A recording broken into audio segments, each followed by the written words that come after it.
Hey there guys, my name is Marcus, and in this video I'm going to share with you how you can solve the JLab Go Air Pop not charging and what you can do about it. So the first thing that you can try is that, of course, just try to clean it or use a different output for the charging method.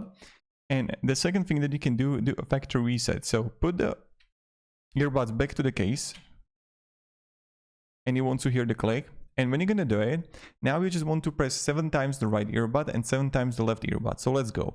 1, 2, 3, 4, 5, 6, 7. And now the left one. 1, 2, 3, 4, 5, 6, 7. And this is how we're gonna perform the factory reset. So thank you very much for watching. And let me down in the comments if it actually helped you.